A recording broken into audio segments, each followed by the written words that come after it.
piping, spreading, layering, portioning, molding, cutting. Good. Now we are going into looking at some basic sandwich making steps. Now, of course, when you're going to be actually doing your practical, you'll be utilizing a lot of this, right?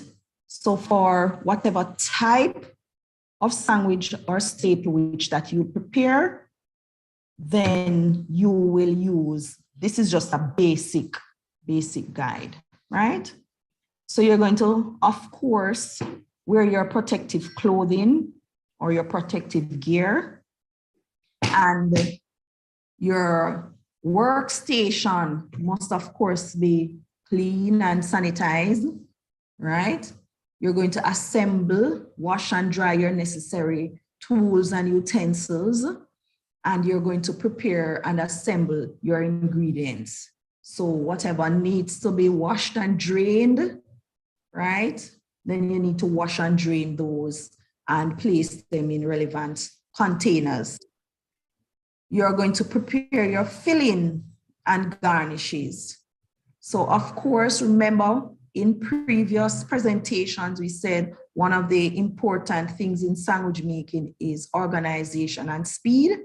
So part of the organization is ensuring that things are done in a particular order and that everything is set out in such a way that it allows for easy access, right? So you're going to prepare your filling or fillings and your garnishes.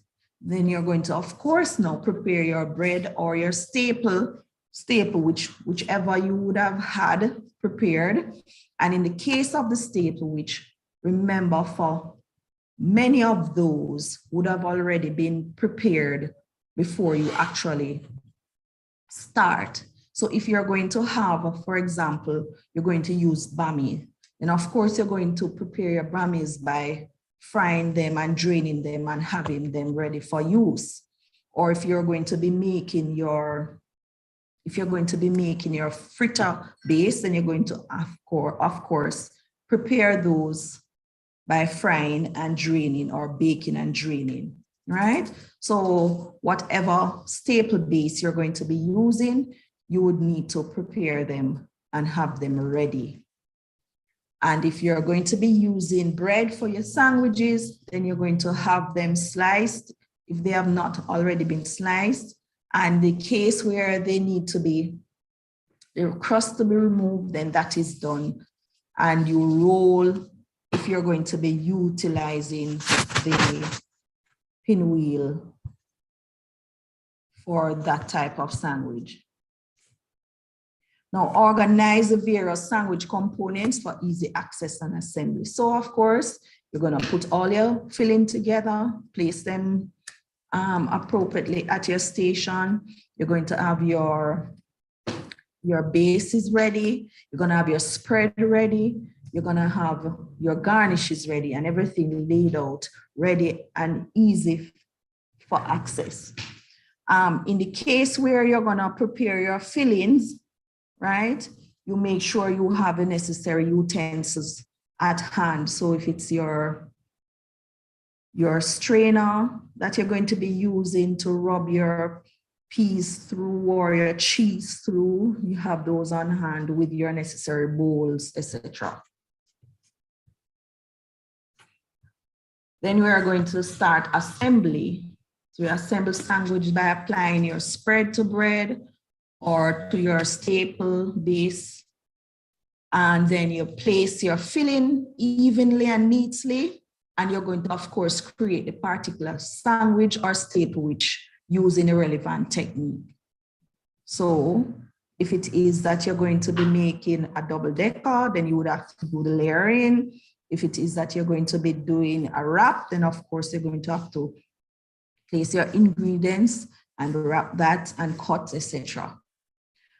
Wrap sandwich in a plastic wrap, wax paper or sandwich bag, or a sealed container to prevent the drying out, right? Until you're ready for them. You place them in the refrigerator to hold them until you're ready to serve them. then you're gonna plate and garnish your sandwiches and present them on a covered table, right? And for the cases that you're going to be doing various types of sandwiches or staple, which then you're going to label them using a place card for easy identification. So that's the basic, or those are the basic steps in assembling or creating your sandwiches or staple which. Any questions so far?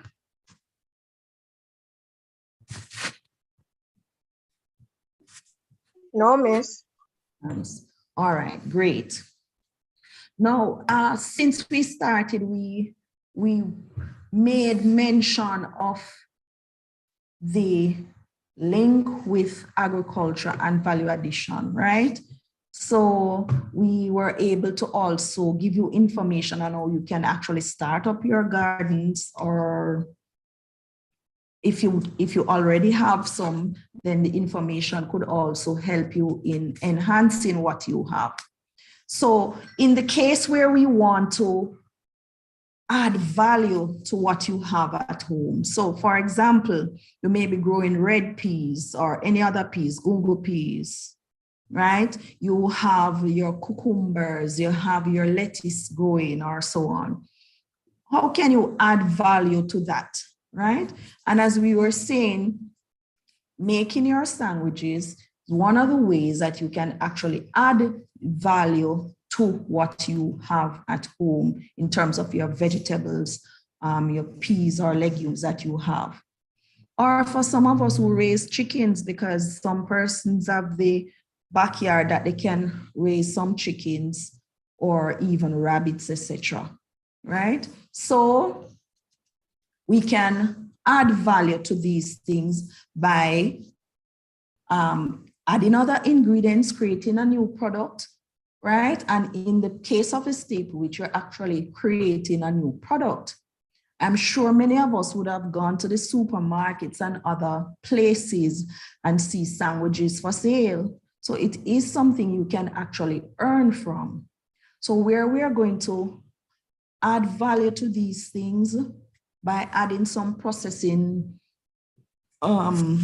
techniques to them, and the changing the face of it, making it making a different product for your consumers to enjoy, is an added advantage or benefit of staple which making or sandwich making, right? You can earn from it. So we can decide what we want to do. We can investigate, right? Determine our market. And sometimes it's just a niche that you actually access. For example, you might identify a few business places that would take sandwiches from you, whether for breakfast or lunch or so on, right? And it may expand from that. So you never know. Utilize your skills and your talents so that you can maximize the benefits for you in terms of earnings. All right? So don't disregard the skill that you are going to be learning, that you're learning here, that you can utilize it. Excuse me, miss. Adding value or processing. The screen is blank. Is it something supposed to be on the screen? It's blank. Is it still Thank blank? you. Yes, it's no, it is on. Thanks. All right. The slide was finished, so I guess maybe it just went off. All right. So in terms of how you actually market what it is you have, there are various ways, there are various packaging solutions available. You have boxes with plastic that you can actually see the product in, and you would package in these, put your particular label information on it, and that would be there. You have sandwich wedges, right? Those are also another solution. You also have these clams, right? So depending on the type of sandwich you are actually going to be preparing, then there are various packaging solutions available to you that you can choose to display and sell your products. All right, so I am briefly going to go into or discuss with you packaging and labeling. In whatever you do, packaging, as I said, is important because that is how persons are able to see your product, one, and how you are able to sell your products to persons, and how persons can actually interact with your products. So some persons may choose packaging that's convenient, easy to use. Some are eco-friendly, so you will find packages made out of some form of board or paper, right? So depending on what it is you're actually, or who it is you're going to be targeting, then some of these ideas will come up. Now, when you look at labeling, you must label your product appropriately. There are some key information that must be on your labels. Your brand must be there. So similar to how you will go and see various branded products in the supermarket, whether it be Grace, Lasco, Eve, New Pack, etc., right? That's the brand. So you will have to develop your brand. Then you'll have to have the name of the product. So what is it you're selling? Is it staple wheat? Is it sandwich? What kind of sandwich? Is it cheese sandwich? Is it peas sandwich, right? So you will have to put the particular name of the product on the packaging or when you're preparing the label. You also consider the ingredients. The ingredients must be there for a number of reasons. The ingredients is written in descending order. So the ingredients is written based on the largest quantity down to the least quantity, right? So if bread is the largest quantity, then bread starts the ingredients listing and it goes down until you list the smallest quantity. So if it is that you add salt to your sandwich or your staple wheat, and that's the least quantity, then salt is the last on the list of ingredients, right? What we call the net weight of the product is also to be there. So for example, if it is that the product weighs 200 grams, or if it is that you're going in ounces and it weighs 8 ounces, etc., then that is there. A date mark ought to be there as well. So when is it best before? Is it best before 6 days, whatever? So you have to put the particular date on it. So you have to put the date at which that product is no longer fit for consumption, right? And of course, to make the label catchy and look lively and attractive, then some form of imagery must be there or should be there. So either you're going to be using nice, vibrant colors that's going to attract the attention, but also remember that you're doing food items. So you have to use colors that will also bear that in how you put things together. Or if is it that you're going to have an image of the sandwich there, or vegetables or whatever it is, but imagery helps to pull the eyes to the product. The colors help to pull the eyes to the product or the label. So we need to be able to put that together. Of course, the contact information in terms of the manufacturer and the address and numbers, email, etc., ought to be there as well. Now you have a front display So you can have the labeling divided into different parts. So you can have a front and a back display. The front display can just have the brand, sorry, the name of the product, right? And also the quantity of the product, right? The back display now can have your ingredients and your contact information. Some persons may put, as I said, little details. Some persons tend to put a little detail about the company or so when they started, etc. Those information can go on the back panel. All right. So that's it for your labels. So labels again pulls the eye, so you have to be smart in how you put it together to ensure that it actually appeals to the consumer. When you come to packaging, as we said, the easy handling of the package, the material, right? The convenience of it all is also important. The packaging also is a marketing strategy. So if it is that you're appealing to persons who are eco-friendly, then something of a paper or cardboard kind of packaging would be something that attracts those persons, etc. And then the relevant information to indicate that it is eco-friendly would also pull those kind of persons.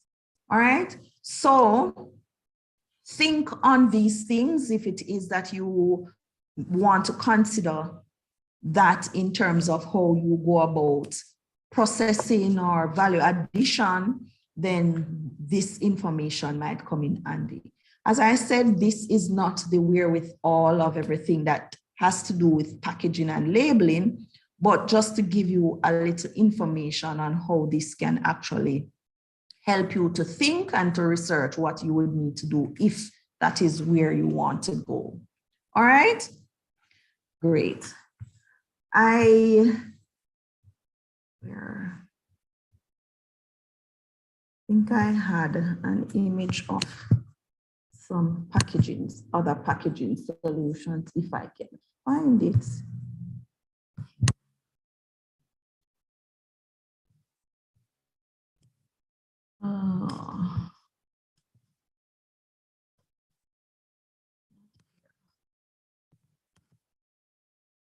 Just un momento, por favor.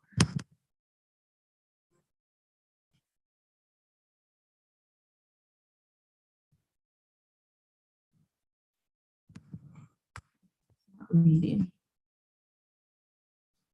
Anywho, are there any questions so far?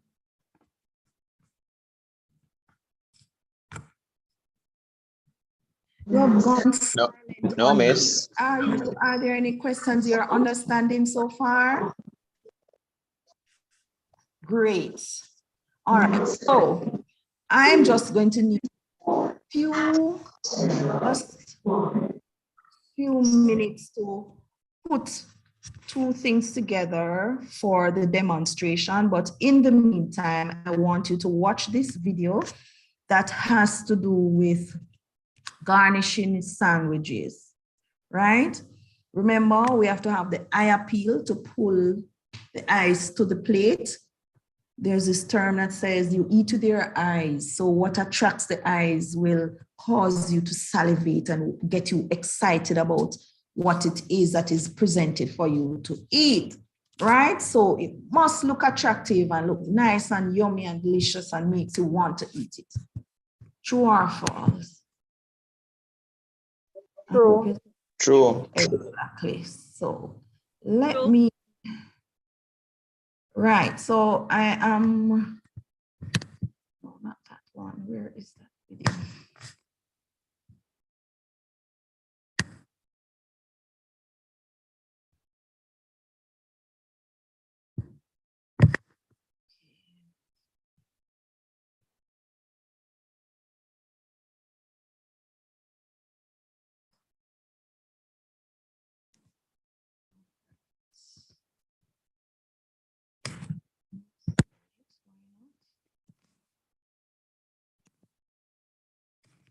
me exit this, share.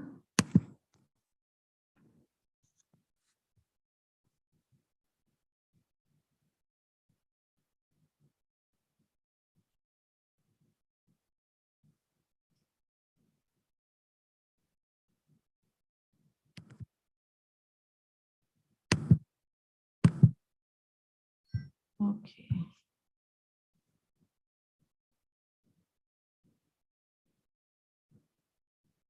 Don't know why I'm not seeing it.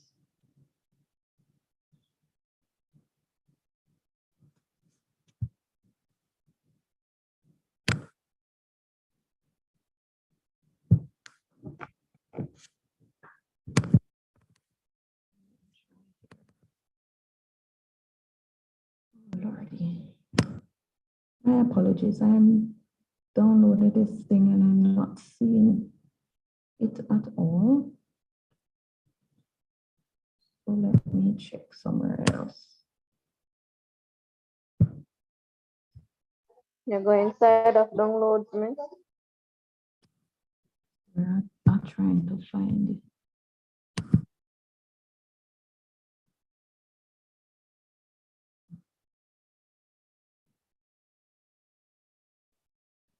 Not there.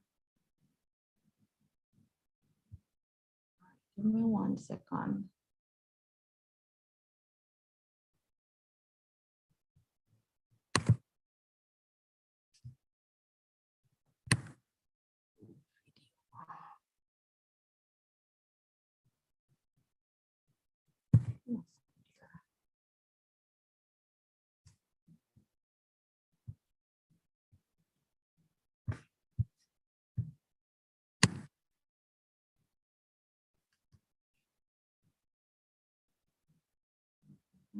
In from Mr. Murphy's, right?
Are you seeing the video?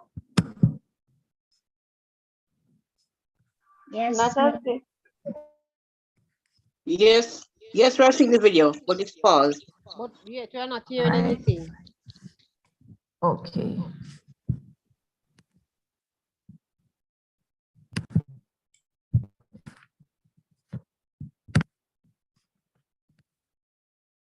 Educating them in a better way, training so they won't go astray. Welcome and thanks for joining us. This is the final of the series for training in sandwich making.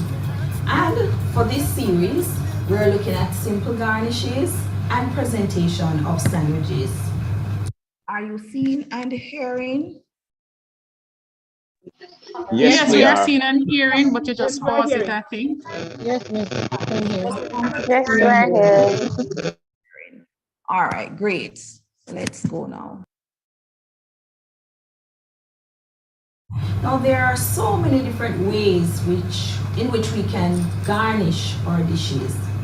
And for sandwiches, the array of vegetables that you can use is endless. Now, garnishes are edible food items that we use to enhance the look of our dish and make it more attractive. So we can use, as we see here, carrots. We can have them shredded. We can have them made in circles. We can use red cabbage. We can use lettuce or kale. We can use tomato rounds, sliced cucumber, parsley, among so many other things. So we're going to look at making a few of these. We're going to start with one that is so popular. It is the tomato rolls. Now the tomato rolls can be made from a tomato, and we simply peel the tomato as you would an orange. Peel as you would an orange, ensuring that you don't go too deep into the skin, but you don't want it too thin. You peel until you get the entire skin like this. Now from here, it's a process of wrapping or rolling around. So we roll from one end or wrap depending on your preference, around and around.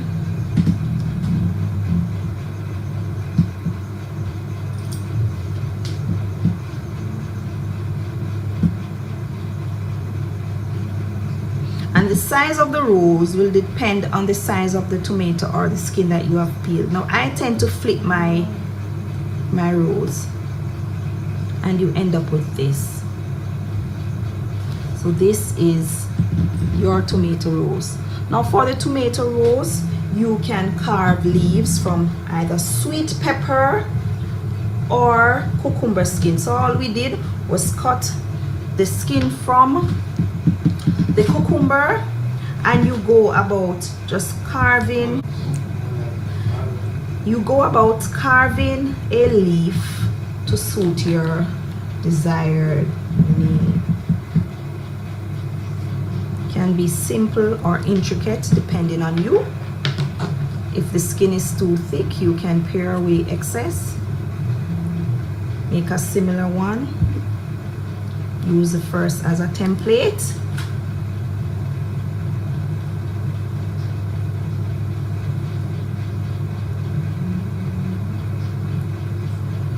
And there we have it, our leaves.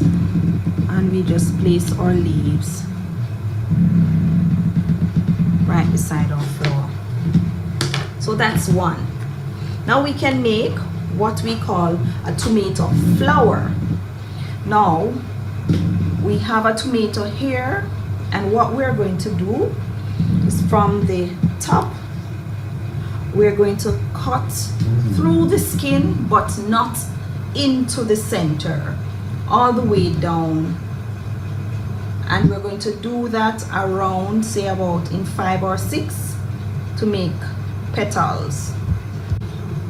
So we use a paring knife or a very sharp knife, cut into the flesh, into the skin of the tomato, but not all the way through, all the way down, but not to the bottom. And then we do that again, down, and we do it again to make another petal, down, a third one, down, and we do again, down. Now once we do that, we now have to pry the skin away from the center. So we use the tip of the knife into one of the petals and release it from the top. Now we have to detach from the membrane. So you slowly cut away the membrane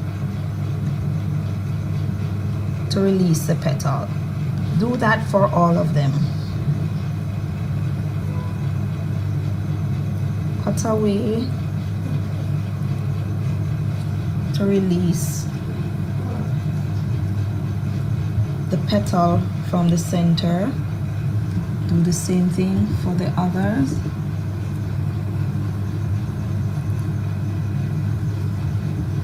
the same thing. This one.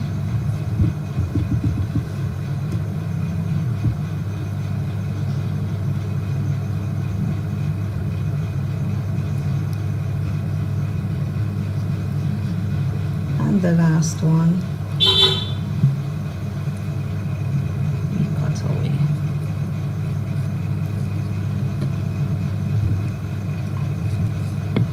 There. And we open up a little. So there we have the tomato flour.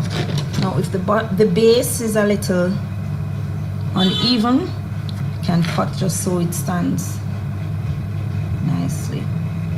And that's the tomato flour.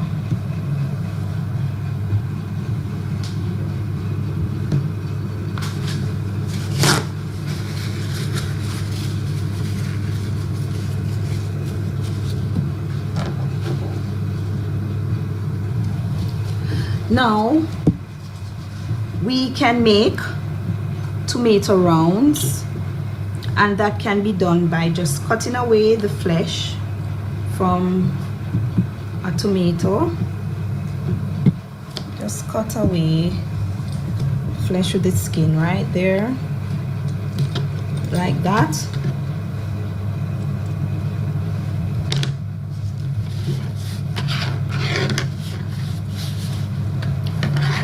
You're left with this. Then you use a circular cutter as to the size you want the rounds, and then you just cut out the rounds from, and there you have it. So those are tomato rounds. You do the same thing if you want cucumber rounds. You cut away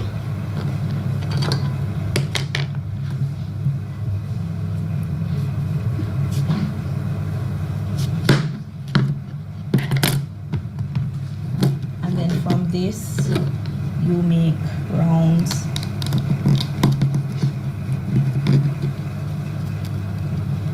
Depending on how you want them. Get them in.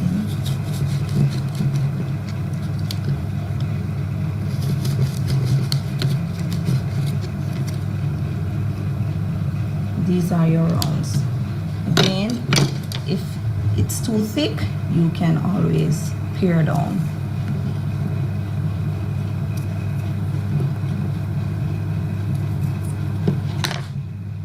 And those would be your cucumber rounds.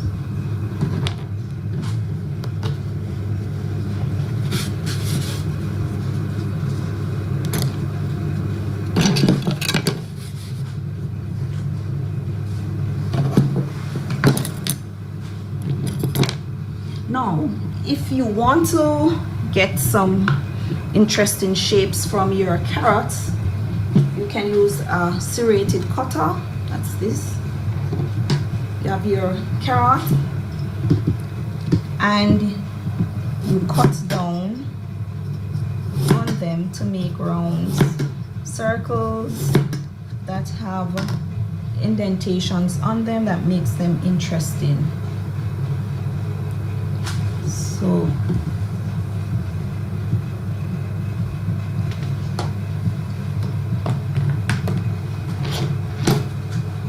now we can look at cucumbers, and many persons grow cucumbers in their garden, and we had some cucumber slices here. Now for these you can do a number of things with them.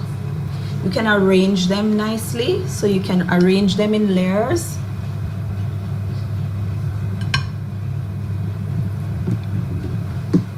Or you can cut them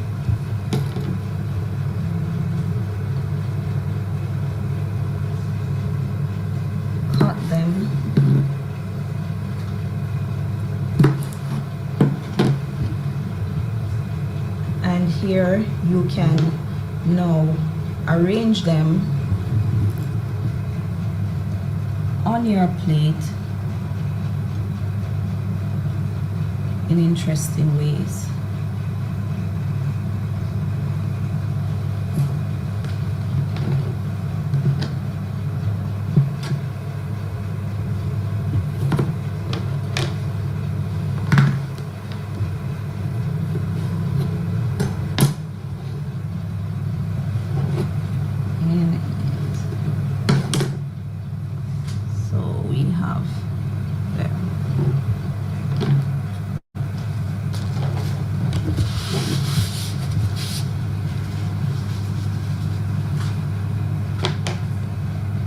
Now, another interesting thing we can use are scallions.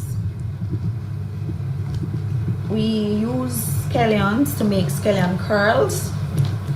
And here's a piece. You have to ensure that the scallion is whole and not broken.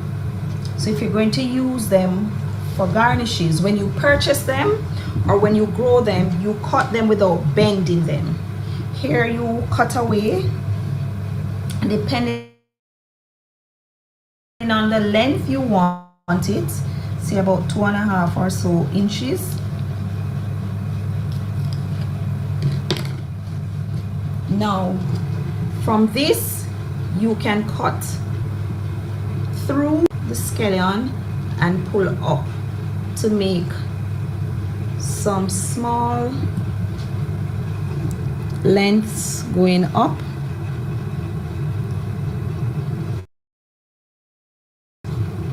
All the way up.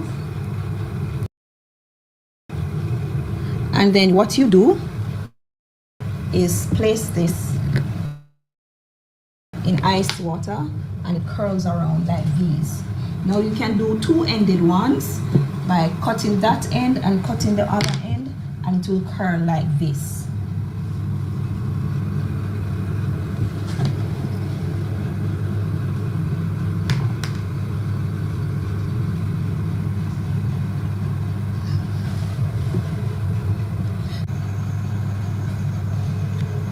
Now sweet peppers come in various colors, and they too are popular selections for home gardens. You can cut strips if you like. These are yellow sweet peppers, and they can do well to enhance the color presentation of your dishes.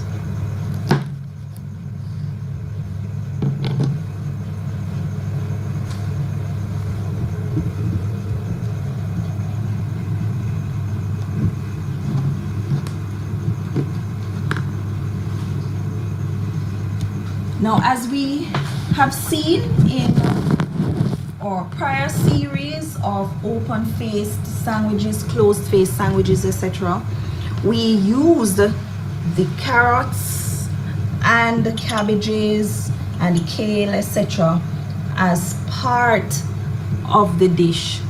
So the garnishes can be part of the dish, or they can be placed on the plate. So you will see them as part of the dish and on the plate. This is parsley,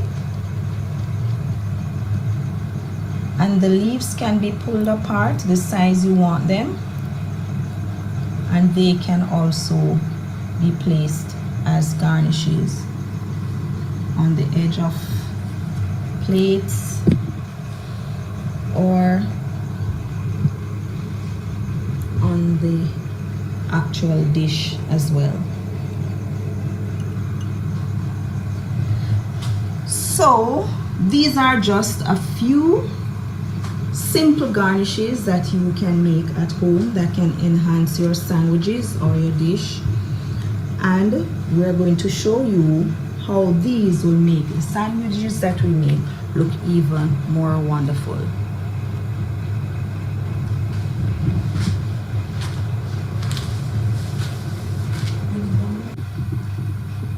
So this is the conclusion of the simple garnishes and sandwich presentations.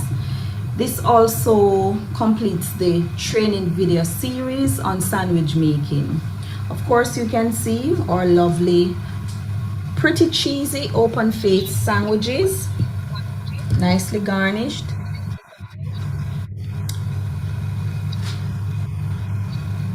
A number of colors also enhance the presentation, shapes. So you see we can have different types of open-faced sandwiches.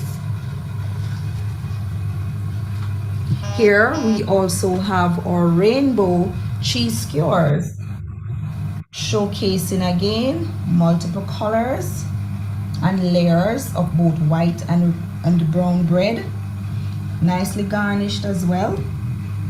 And of course, remember the fillings that we use were with cream cheese, so which preserves were added. We added sorrel chutney and breadfruit spread. And we also said you could use other preserves such as jams, jellies.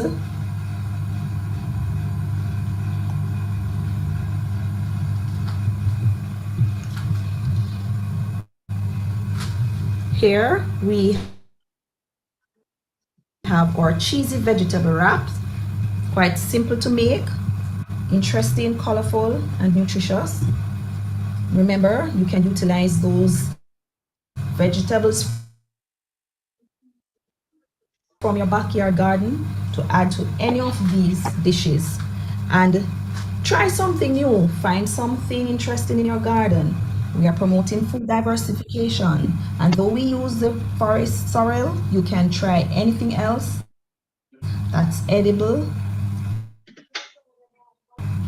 that you can get from your garden. Here we have also our multi-decker cheese and vegetable sandwich, and this is a closed-face double-decker sandwich, quite colorful, interesting, and nutritious. There are so many more that we could make, but please try something new, and I hope you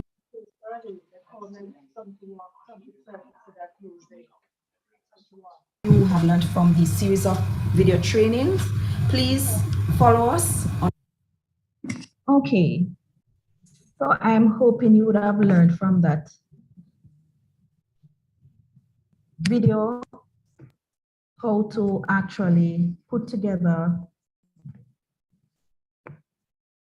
your garnishes that will help to enhance your sandwich and make them more attractive.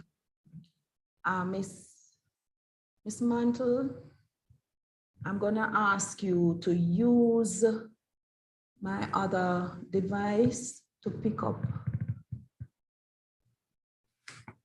video presentation.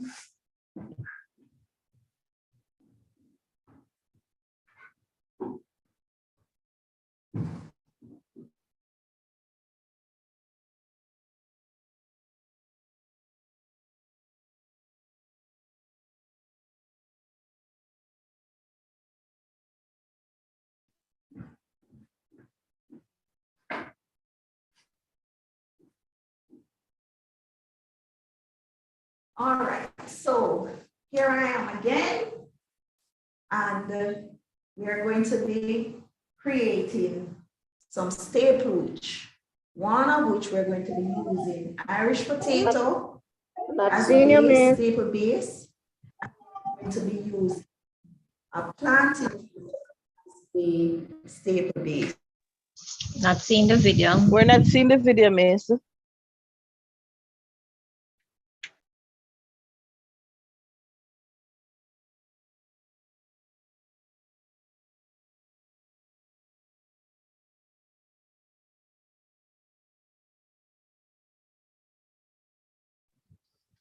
I'm seeing, but I'm not hearing.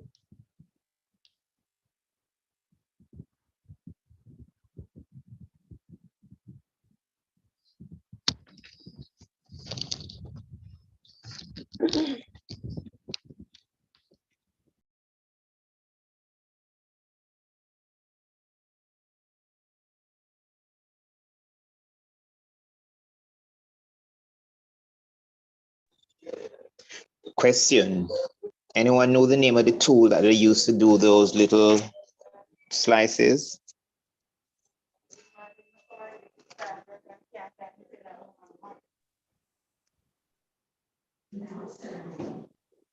Very nice.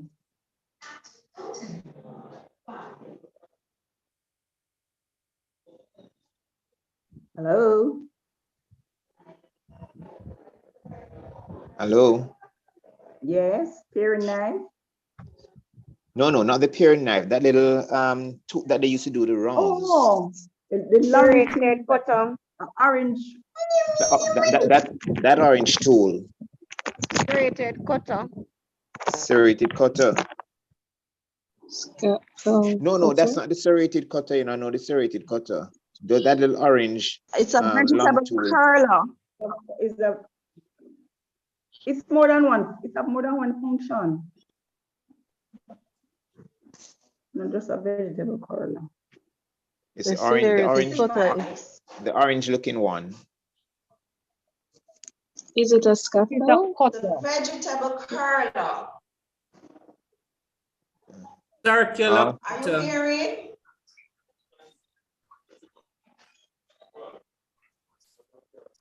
Vegetable curler.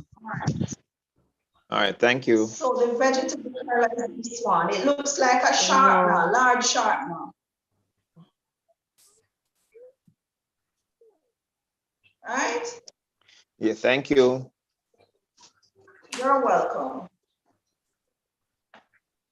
So I've set up my station to begin. I have my ingredients to the left and my utensils to the right. In the center, I have my cutting board and I have pre-prepared some of the things that I'll be using, the vegetables.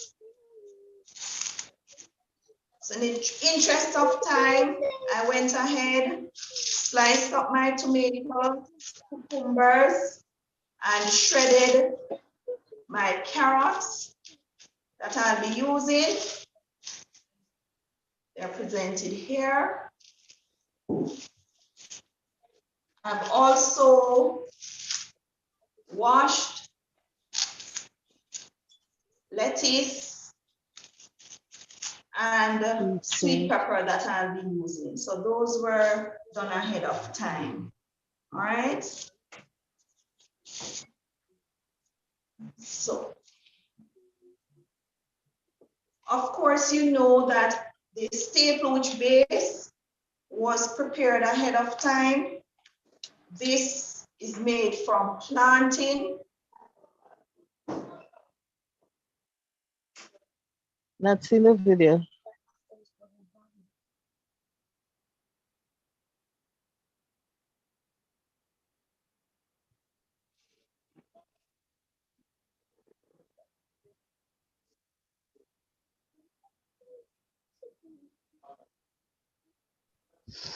If the video is stuck.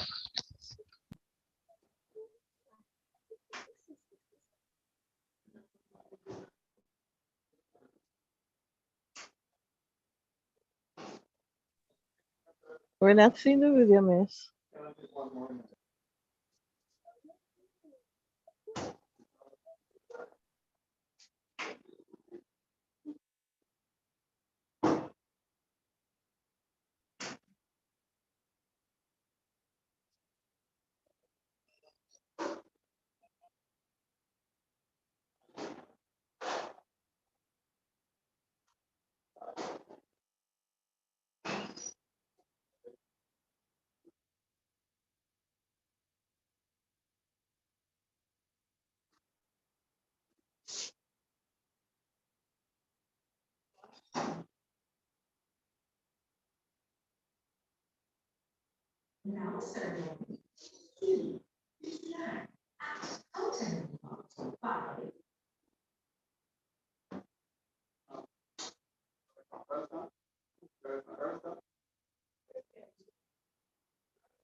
Miss, we're not seeing or hearing you, miss.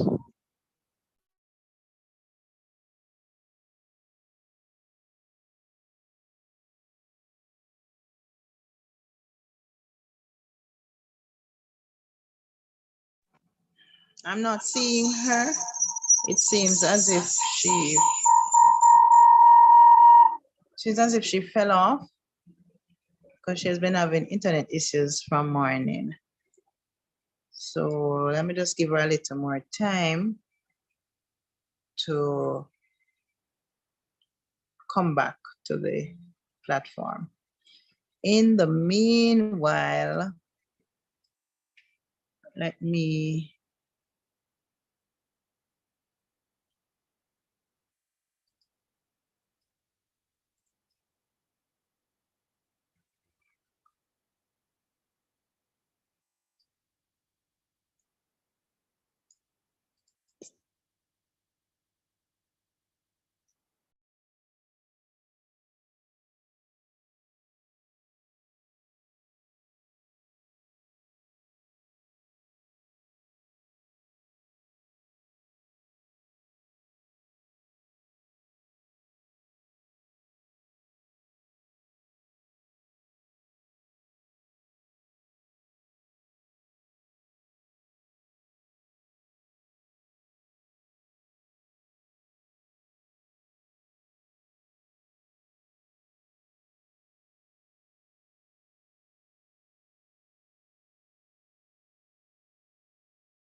I'm just going back through the slides that were showed earlier. You can just take notes or make note of what you missed out on until Mrs. Fulton gets back on the line. Thank you. Miss, I prefer when to send in the group, then I get it printed out. Because then I have to write out fast. Sometimes it's fast. They get half of the something and I get the other half. So I prefer when to send in the group.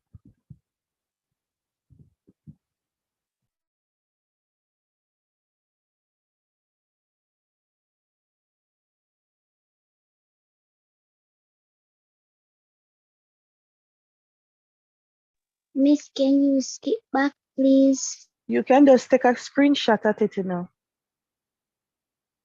A screenshot can take fast. And then you take it down after.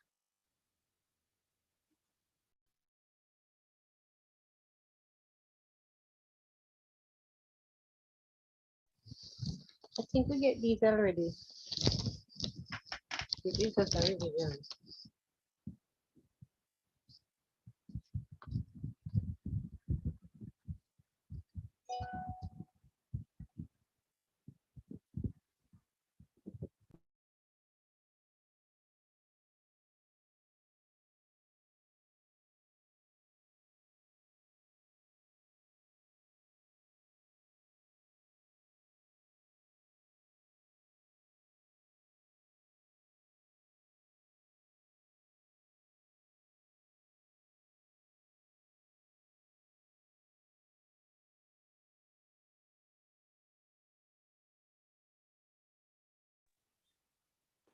Okay, guys, I'm back.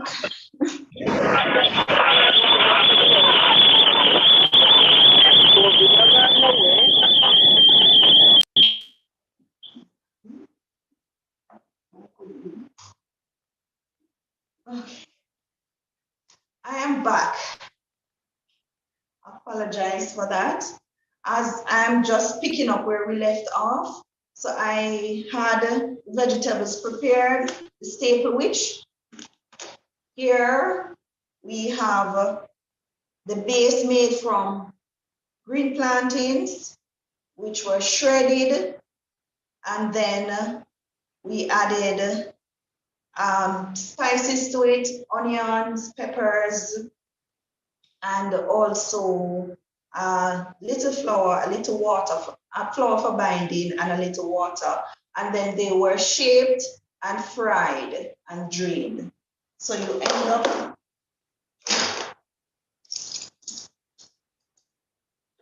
with them looking like this, right? So that's the plantain staple, which you could also try the fried plantain alone by pressing it and then using a mini cupcake pan to push the shape in to get something looking like this that you can pipe into. The Irish potato was boiled and then it was cut in half and the middle of it scooped. So you end up with it looking like this, right? So it looks like a boat. So the inside was scooped and we have this ready to be used.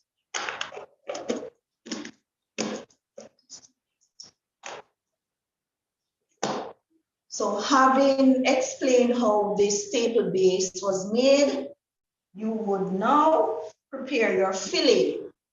And as I said, in the interest of time, I went ahead and did my filling so we could benefit from that last time. So here I have prepared broad beans. So you soak the beans overnight, boil them in a little salt water. If you don't want to use the salt, you can do without. Once it is boiled until soft, you rub it through a strainer, right? And you grate onions, grate garlic, add pepper, and you add mayonnaise or margarine, and you cream that mixture. So you end up with it looking like this, right? Great. What I'm going to do is separate this mixture.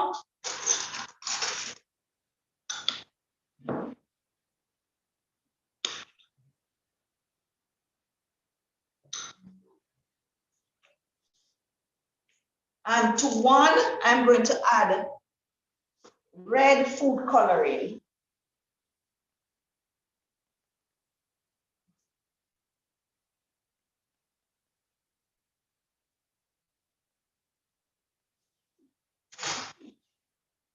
I use gel coloring.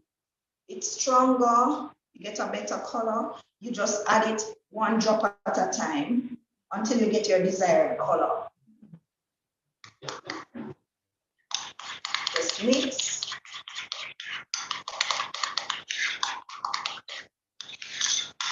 And this is the advantage of using the broad bean because it has a cream color.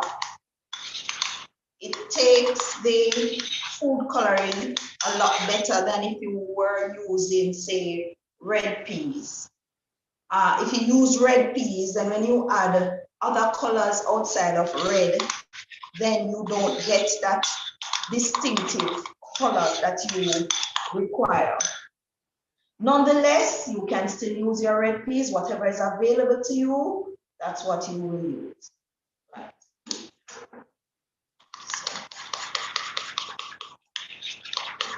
Just blend in.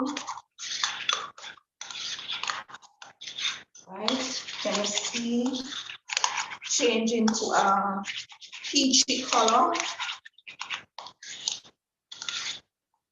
You just mix until everything is incorporated, get an even color mixture.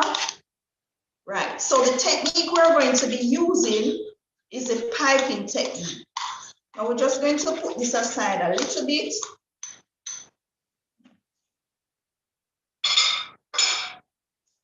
And we're going to take out the Irish potato.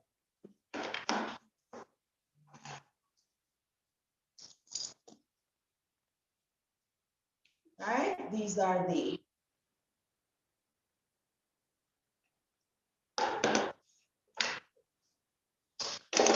so if you remember well, we have our base. So to this, we're going to add what now? Who can remember? What would we be adding? Fat. That comes from what? It starts with Margarine S or butter. or Mayonnaise. exactly. So we're going to be using mayonnaise. So I'm just going to add a little mayonnaise. You can flavor your mayonnaise, add some onions if you want, a little pepper, etc. And you'll be fine. So we're adding our spread here.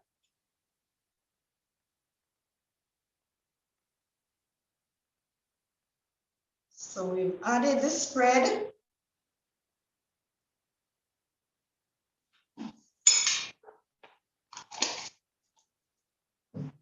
So we have a base, we have our spread.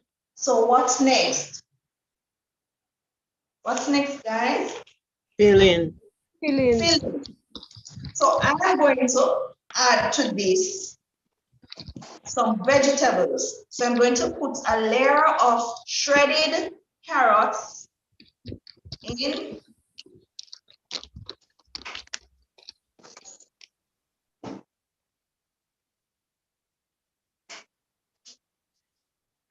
And I'm also going to add some shredded lettuce as well. So we have to ensure that we maximize on the use of our vegetables so we get our added nutrients in our staple rich here, right? So I'm going to add some shredded lettuce.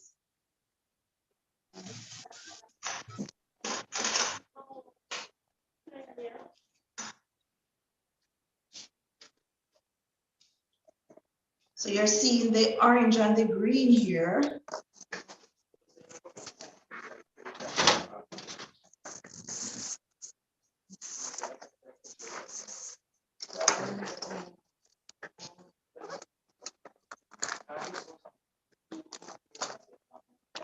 All right. There we are.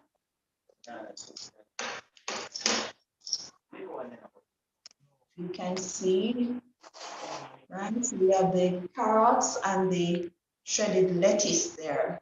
So now I'm going to be using the piping technique. The piping technique. And of course, you use a piping tool with the piping technique. This is a piping bag. Inside, I have a large star tip or nozzle. I'm just going to turn it over. And I'm going to add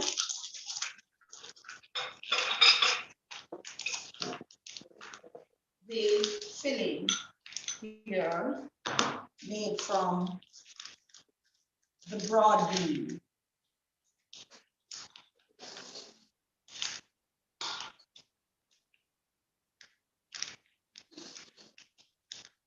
Right.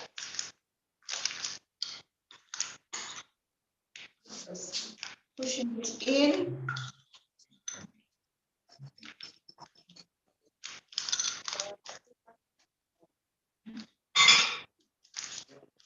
Pull it over the top, like this, and pushing down the mixture. So what I'm going to do now is pipe this filling into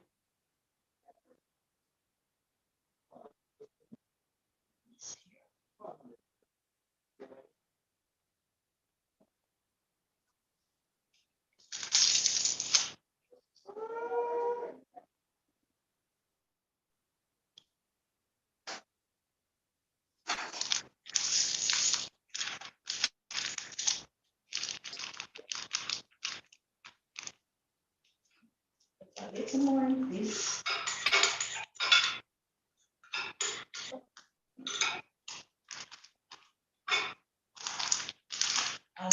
put on. You choose the desired nozzle that gives you the look that you want for your. That is a vegan, that's a vegan stay preparation. Right. So I am holding this close to the camera so you can see. Yes, that's a vegan stay preparation. Right. So this is the staple. Vegan would eat that because there's no animal product in it. Because you use margarine and stuff.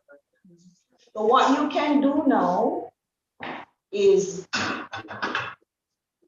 plate. So you have your platter and you would place them on your platter.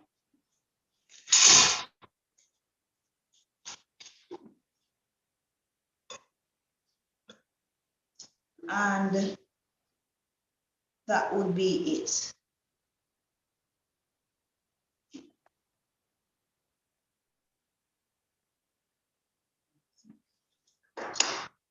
No, or should I use the larger one? Larger platter would have done better, yes. Now, you of course now need to garnish. Garnish. So,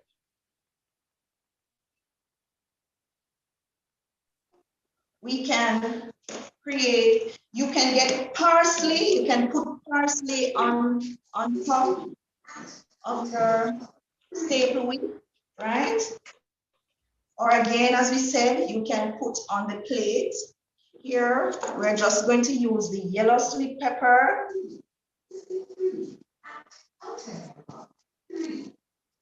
And the red sweet pepper to put on top.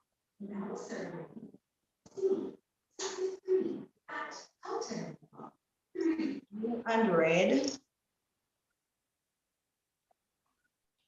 On a little.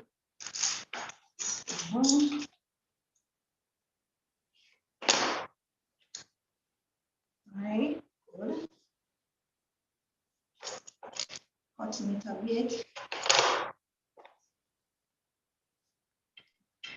And we garnish that.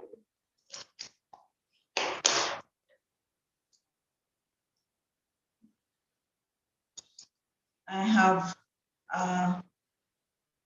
purple onions. So I'm just going to put, and I cut it in circle to give a different shape to put on top there.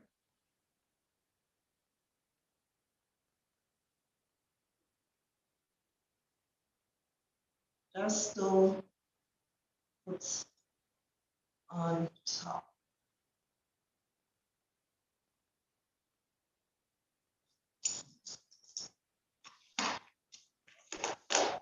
So to cinch this off, I am just going to get a piece of lettuce, just the curly end, to stick in the middle. Just getting the curly end to stick in the middle. Give that green color.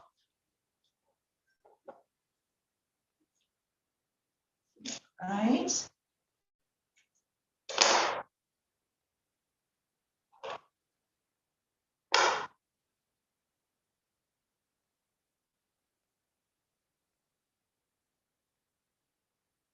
Right. That's it. Don't want too much. And if we want to top this off,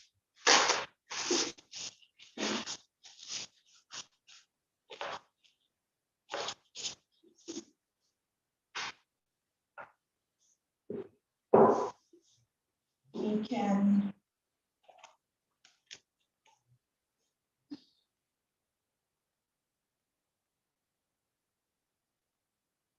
I'm just putting 3 of the onion rings to the side.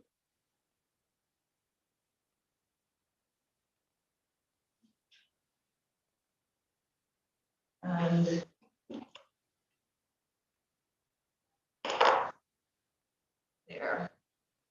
there we have it.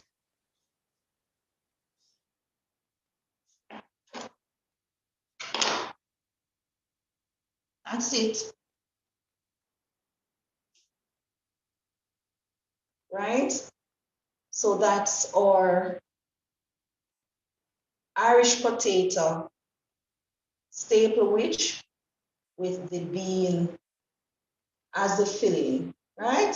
So I call it creamy bean and potato staple witch. So we wrap this for what purpose again? For freshness Keep and the moisture higher in. peace. Freshness and moisture retention. Right. So that's one down. If we are now going to do our we have the plantains, so we're putting those out. Miss, how much would a staple witch like that cost? This, well, depends on how many things you'll be buying.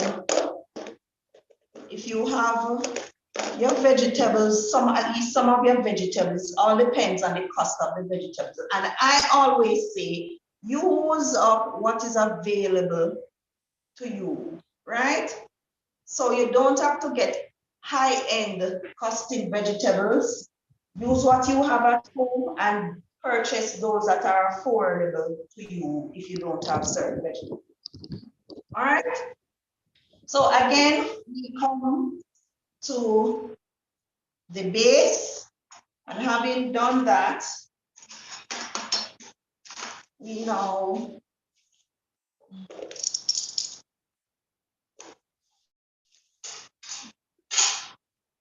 so we have our base here.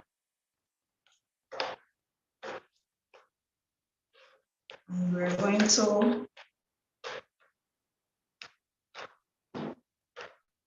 to add spread.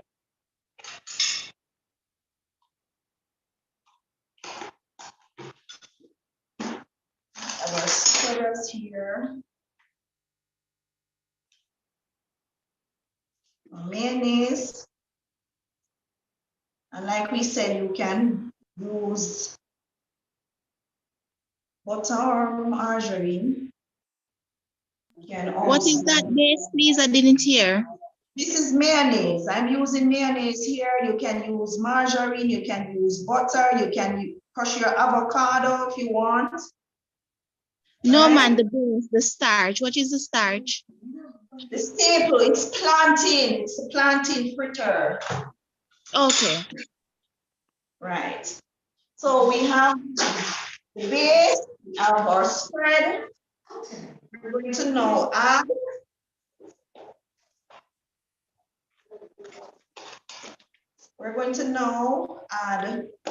the filling. So here we're using chicken. A lot of the times this is easily one of the easiest things to get to if you don't want to go to other meats. And you can utilize leftovers if you're at home. Sometimes you have a chicken breast, you can slice that up and use, right? So this was prepared. So we're adding the chicken breast.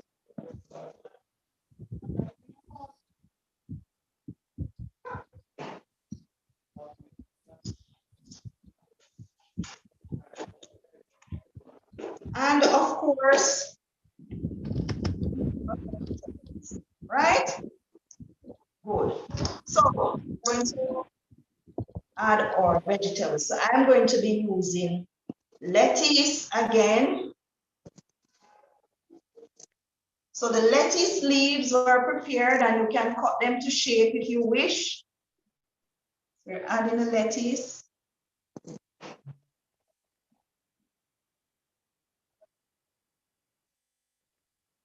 And this gives you lovely nutrients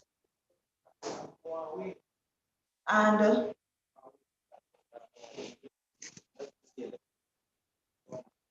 color, right? I'm going to be adding tomato slices, so the green contrasted with red from the tomato. What technique is this now? Can anyone tell me? What Layering. Thank you so much. Thank you so very much. Right? So we have the green, we have the red, and now we're going to go to some yellow.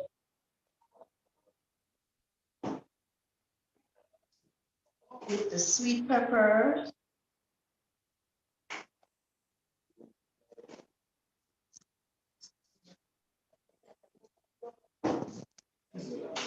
And some orange with the carrots.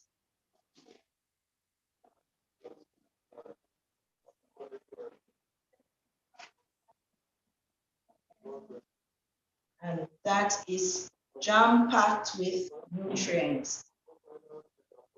Very colorful. So what do we do next? We are going to actually be adding the spread to the end of this. So on the other side of the staple, which I'm adding some spread.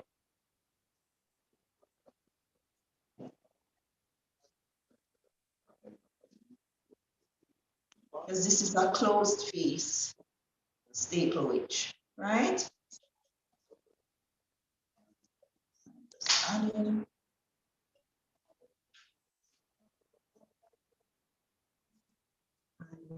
Here. And we cover.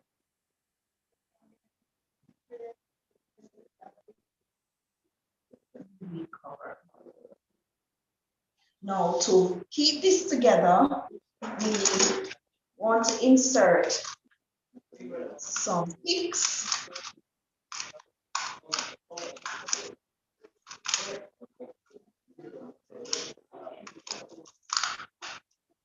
Now you have the wooden picks, remember? You can get wooden picks. You can get these ones that I'm using are plastic and they are colored. So we're using green and red. So we're going to insert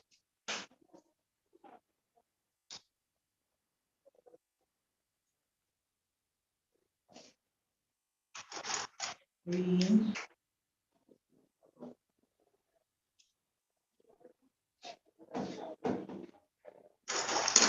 here.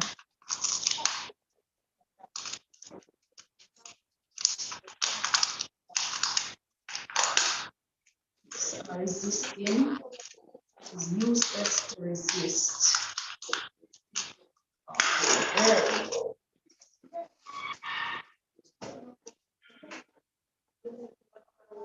And there we have it. And can you see the layering? Yes, we can. Great. So you see the layers and the colors coming out. Wonderful. So we're going to plate.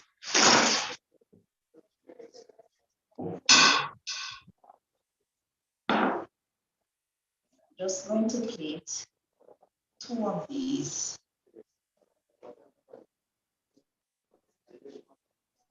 This one will go in the covered container.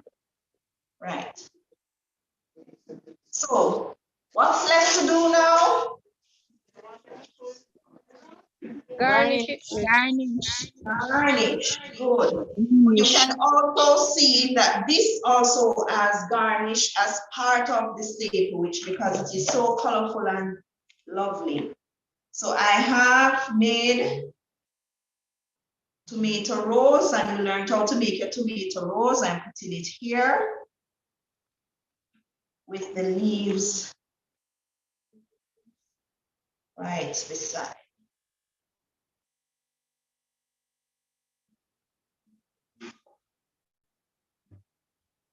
There it is.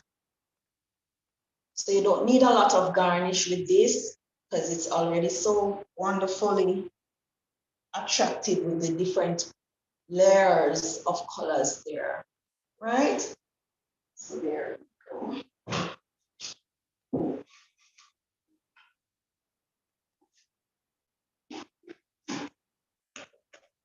So those are your two staple which, and if you were going to actually do this for yourselves as part of the assessment, I would want to see how you actually did your filling, right?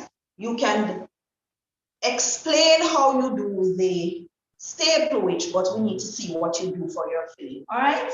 Okay, so now, if we are going to do sandwiches, I'm just doing one, just to show you.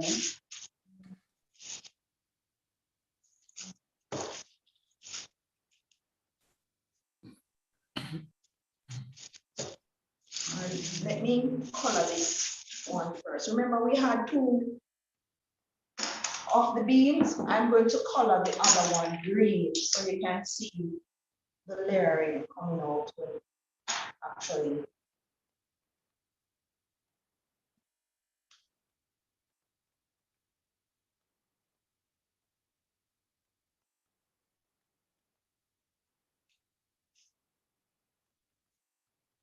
Right? So we just need to add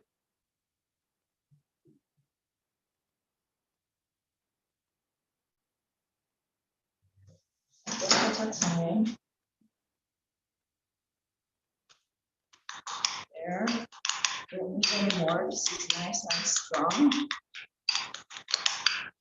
And a funny thing about food coloring, they tend to get darker as they oxidize. As the air gets mixed with it and it stays out longer, it gets a little darker. So you don't need, so if you do put too much, but in a few minutes, you're gonna see that it gets very, very bright. So don't add too much. So that's the green. And so we have our bread. And we're going to be doing using white and brown bread. White and brown. All right. So we're going to add spread.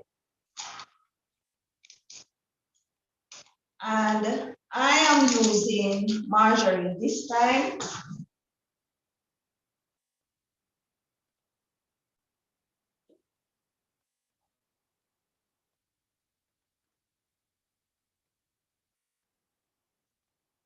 Right. So to this, I'm going to add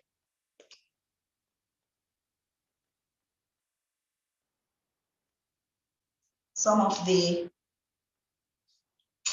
bean, and we just layer. We're spreading and we spread evenly, right? There.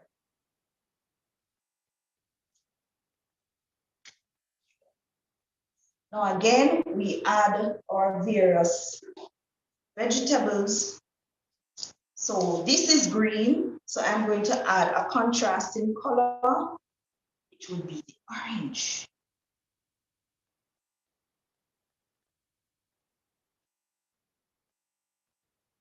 We have orange. Then we can go lettuce.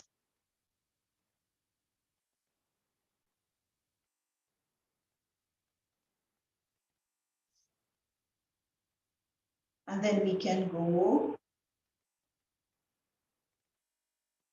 cucumbers, green cucumbers, right here.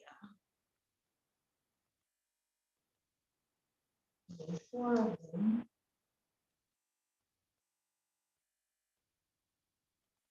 And just to add some interesting color, we'll add tomatoes on top.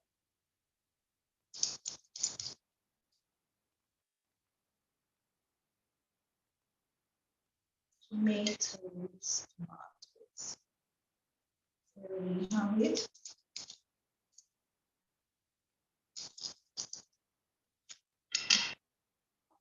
So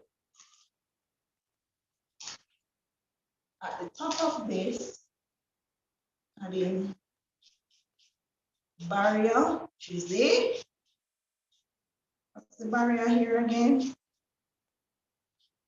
Margarine. Let me add the white. Let me add the white, guys. And I'm just gonna do something fancy. As the thought comes to me, I'm just gonna do something fancy. I'm going to add, so the white is there.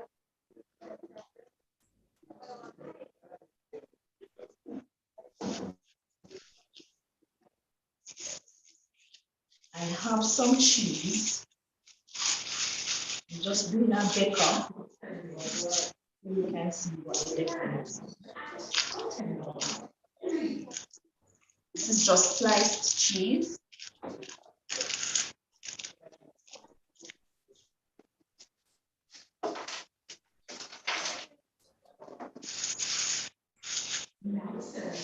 I'm adding these some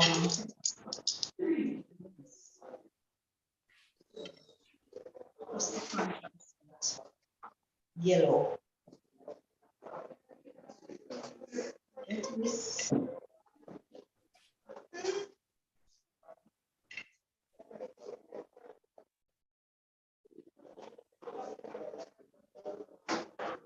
Right. And I'm going to add some little sweet pepper. Tie that up.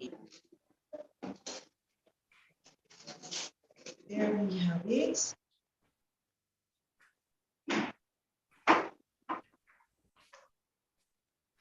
So we have brown, white, and we top now brown.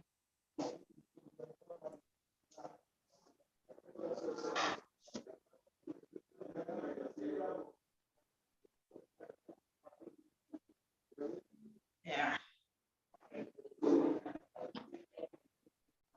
Sure if you can see, that's it. So what do we do now? We're going to cut this. Cut away the bread so that it doesn't lose any more.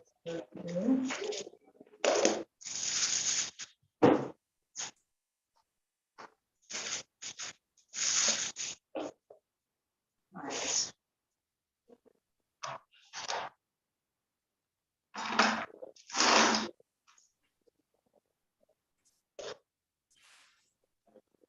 Now, you can cut away the edges if you wish, right? You can cut away the edges. Let me show you.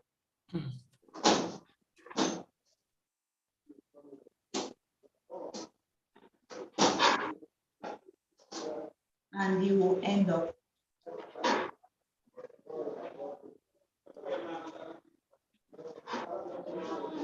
seeing the layers a lot better, right? So we're going to cut this diagonally. You can insert some toothpicks to hold, sorry, just to hold it, and then we cut diagonally.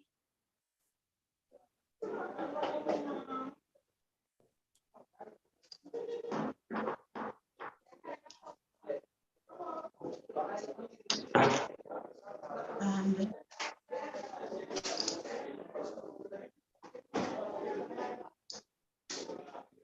taking out these pieces, and we put again.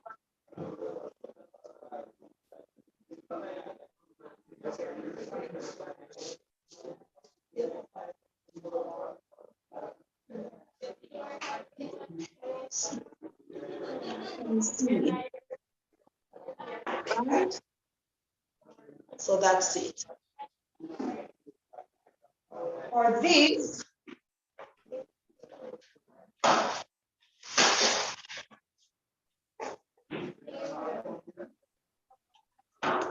let's see if we can.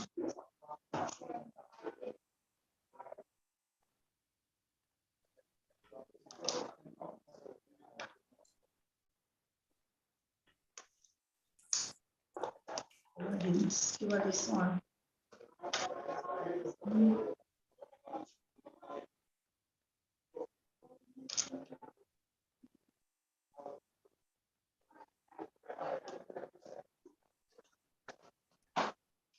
So this is in the sandwich wedge, and you will see there. Right.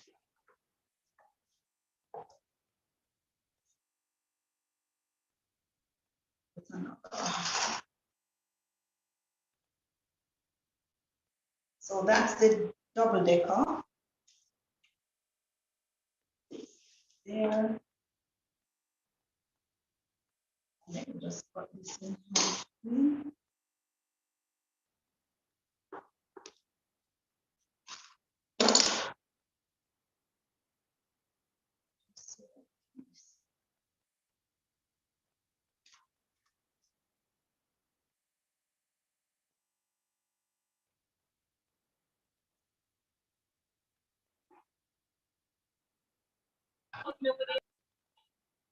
All right, so I'll just take these off. And the bread ends we save for puddings, right? Don't waste. What do you do with those? Eat them. The children love them. I tend to save the bread for my pudding. All right, so we did that.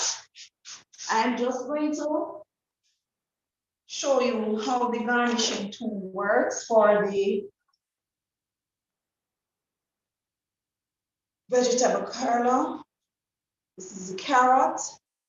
You just put in and you more or less just sharpen, and it curls around and curls around and curls around to make interesting shapes. So you now need to determine how you want it.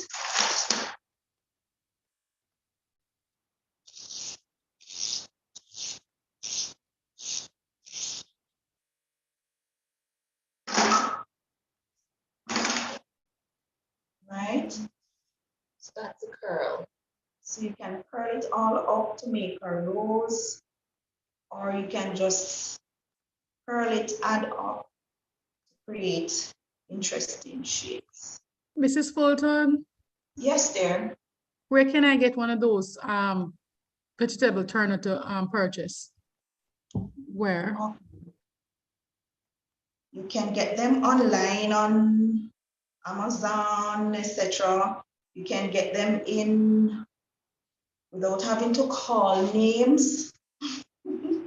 There are certain. No, just a local store. Thank you. Yes, I think the most You can get them, well, 2 places I know you can get them definitely outside of going online to purchase them is Amazon's and also Roy's Books and More. Books and Is it Aslan in Crossroad and where's Roy's, please? I like to be specific. Portmore. Roy's is Portmore, Aslan Crossroad is where you get them. Thank you very much. You're most welcome. All right, so having prepared your items, you now present. So I'm going to present. So if you hear me and not see me, I'm just putting them together.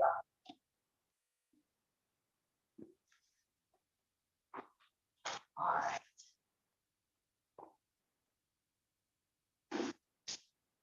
Let me remove these.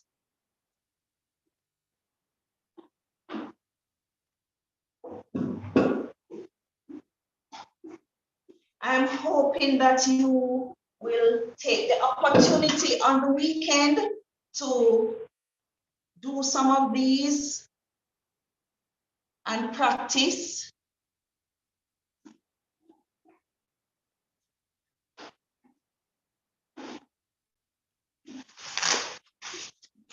So that you get a hang of making them, even the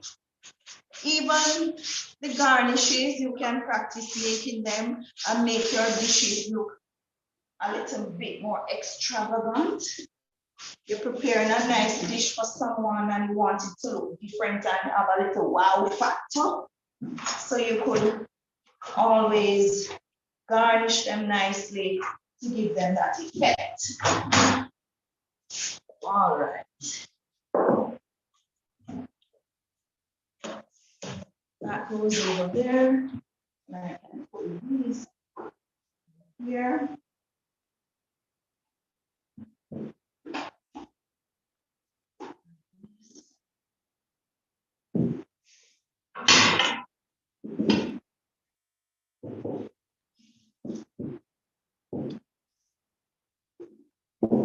All right.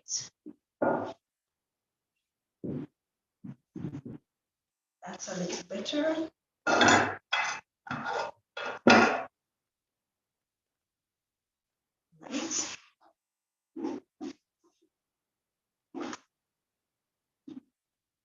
And your wedge. All right, so your place cards now become important. So spicy chicken. So this is your place card with the name of the dish. This is for that. And this is your multi-decker.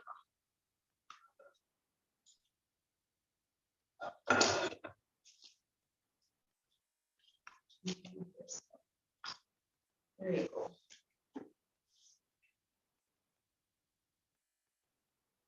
This goes beside this because it's the same. Great. So that is it.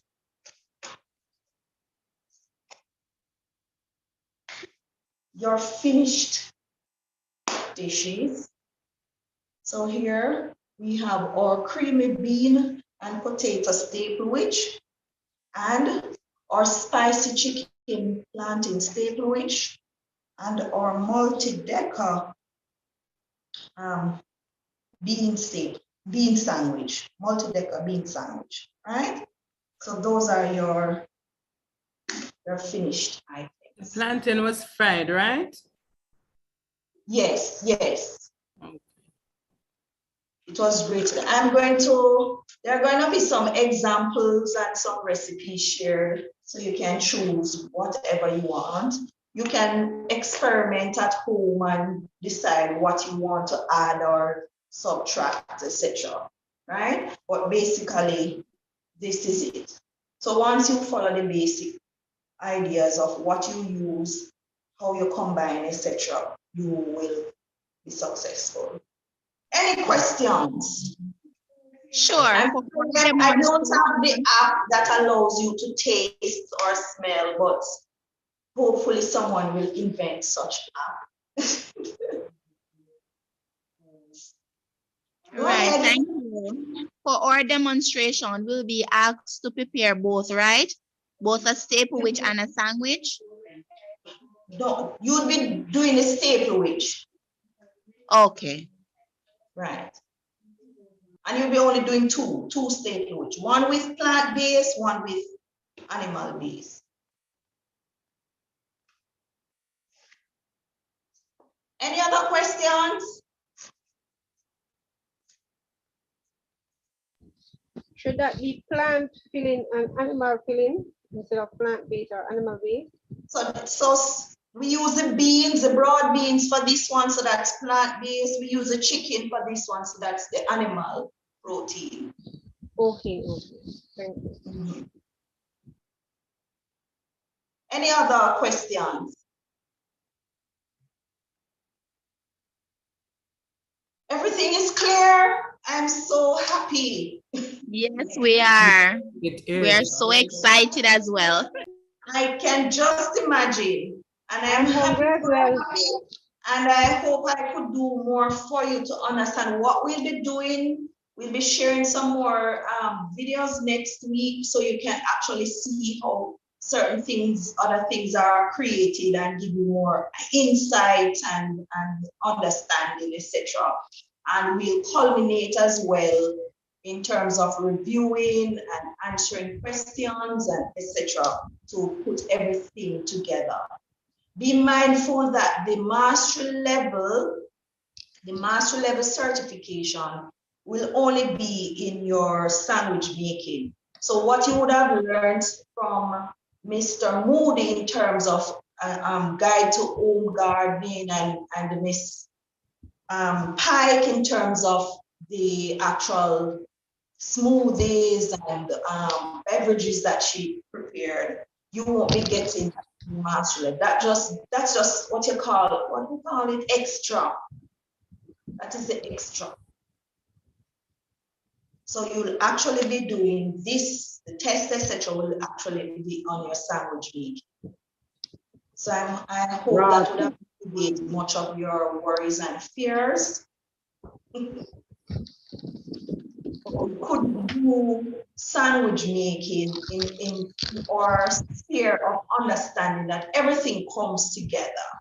So from the soil in terms of the production, into how you can actually create your own gardens, into how you take that from the garden into the home to create for your family or to generate income by adding value to it and making some money, because it can make money these times, right? Into how it can actually benefit your body in terms of nutrition, right? Are all the things we have covered. So if you don't have any questions, I think we have gone way over time now.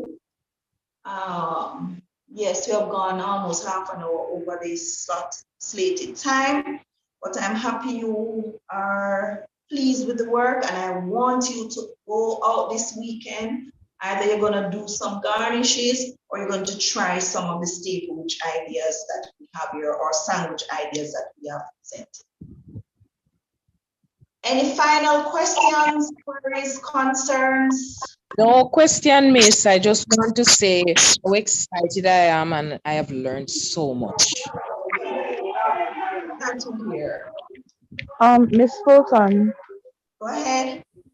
Is there any way where you could get put the recipes where we can alternate them, or make them our own in the group?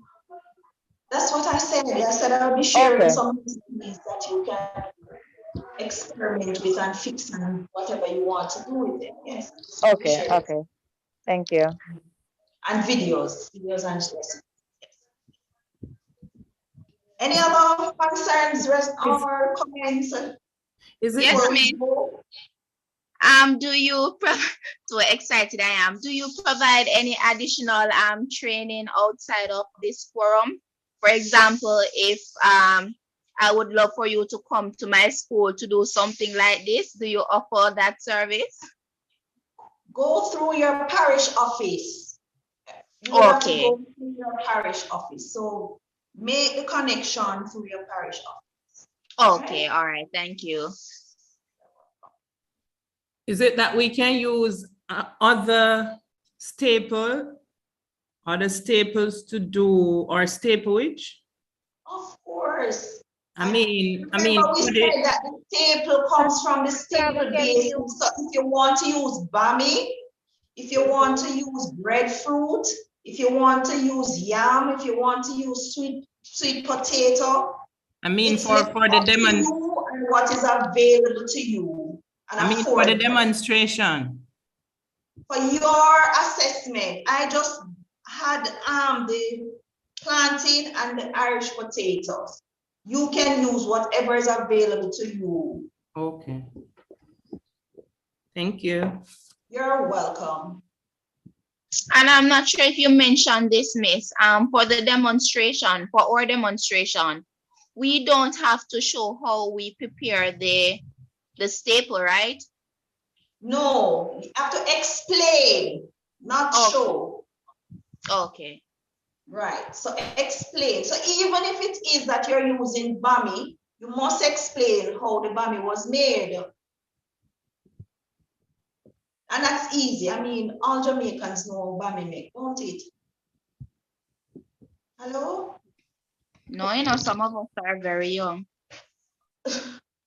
I don't know how. Well, it's if you research it, you just use the basic, the bare minimals of the sweet cassava being raked and grated, squeezed, etc. But even if it is that to say, well, it was purchased, the bami was purchased in this form, it was, what did you do to it? You added milk to it for many seconds and then you drained it and then you fried it. Fine. All right. Any more questions? No, Miss, I don't think so. Okay, so as I would say, school is over for today. We have done our work and done. So I want to thank you so much for joining us again. We really appreciate your presence and your participation. Go forth and practice, and you can come back and tell me next week what you did. If you want to share your pictures, you're free to do so, right? Especially now that you're going to have your lovely sandwich or staple witch with your smoothie or your popsicle or your infused water, right? So do something.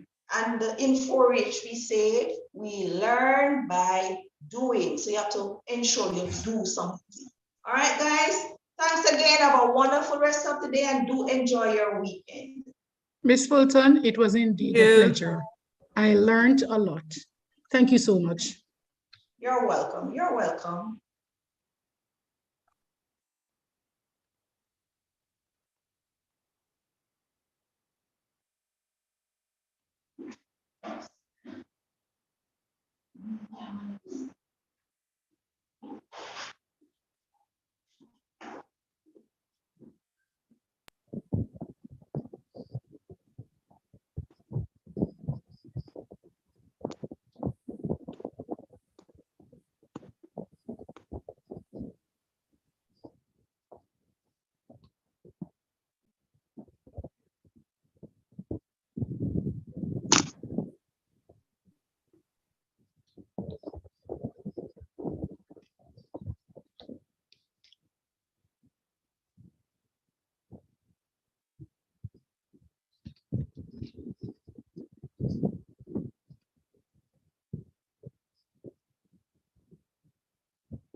Miss Mantle, I am so sorry I didn't get to include your exercise activity We will make up for it next week. That's okay. I'm enjoying it. I enjoy the whole program. Thank you very much. You're welcome.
Are we done for today?